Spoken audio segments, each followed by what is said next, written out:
Okay, he's good. From this side. Okay, so the shear is for this same upper thoracic part that we were doing yesterday. We did, for upper thoracic, we did the chin up, where the person was laying on their belly. They had their chin up, and you tilted it to one side, and then stretched. Tilted it to the other side, and then stretched. That was for upper thoracic.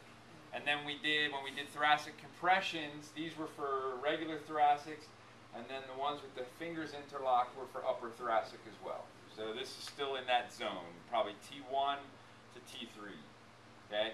If you talk to most chiropractors, they're going to tell you that this is probably the most difficult spot to adjust. One, because this is where everyone holds tension. Two, this is where the clavicle and the ribs are supporting the vertebra. And you have all this musculature in this area too. So it's going to be a harder area to adjust.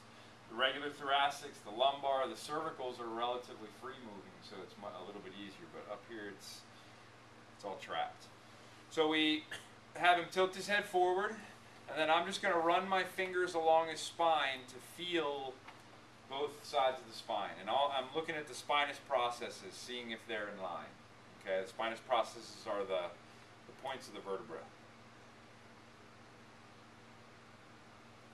And you can also do it like this, where you just rub your thumbs with friction along the spine, and then look for the red marks. Wherever it's red, that's where a vertebra is out, or a muscle's tense. Okay? So you can do it that way. He's got right here on this left side. Okay, so I'm going to start with the bottom one. Looks like T2. I'm going to have him lean back like I'm a chair. Okay? His weight's back against me. His head goes forward. And now he's going to make a half circle to the side that I'm working on. So it was left side.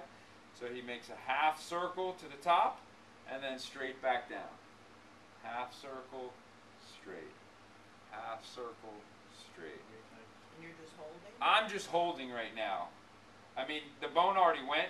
Like on the second roll around, it went and clicked over. If it wouldn't have, I'm going to finish what I would have done. As it's going, when I feel it off to this side, I shear. Push it straight through. And that would have clicked it back into place if it hadn't already gone. Part of the reason I love this one is because sometimes if you hold position and you just roll their head around, it goes right back in. Okay? So then I'm going to go up to the higher one. It's still on the left. It's just right above that same one. He leans back, head forward. Same half circle. Now notice I'm contacting him kind of in the front of his forehead and on the side of his head. And that way I have my hand in a good position that when I'm ready to shear,